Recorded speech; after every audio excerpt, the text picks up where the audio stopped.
ஜெய் ஸ்ரீ மாத்ரே நமக. ஜெய் குருதத், ஜெய் குரு பரசுராம். நமஸ்காரம். இன்னைக்கு நம்ம குரு வக்ர பயிற்சி பலன்கள் சிம்ம ராசிக்கு எப்படி இருக்குன்னு பார்க்க போறோங்க. அதாவது இந்த குரு எப்போ வக்ரம் ஆகிறாரு அப்படின்னா 2024 அக்டோபர் மாதம் 9ஆம் தேதி குரு வக்ரம் ஆகிறாரு.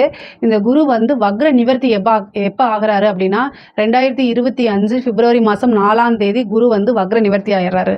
கிட்டத்தட்ட 4 மாதம். இந்த 4 மாதம் உங்களுக்கு நல்ல பலன்கள் தான். அதுவும் இல்லாமல் கூடுதலாக இன்னொன்று என்னென்னா, உங்களுடைய ஜனன காலத்தில் ஏதாவது வக்ர கிரகங்கள் உங்களுக்கு இருந்துச்சு அப்படின்னா 200% உங்களுக்கு பலன், அதாவது ரெட்டிப்பு மடங்கு பலன்கள் கிடைக்கும். பொதுவாக உங்களுக்கு குரு எந்த இடத்துல இருக்கிறாரு அப்படின்னா 10ஆம் இடம் தொழில் ஸ்தானத்தில் இருக்காரு.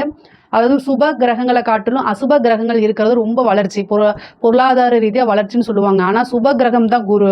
இந்த காலகட்டத்தில் குரு வக்ரமாகிறார் இல்லையா, இந்த 4 மாதம். இந்த 4 மாதம் வக்ரமாகிறது பொருளாதார ரீதியாக அதிகப்படியான உயர்வை உங்களுக்கு கொடுக்கறதுக்கு அமைப்புகள் இருக்குது.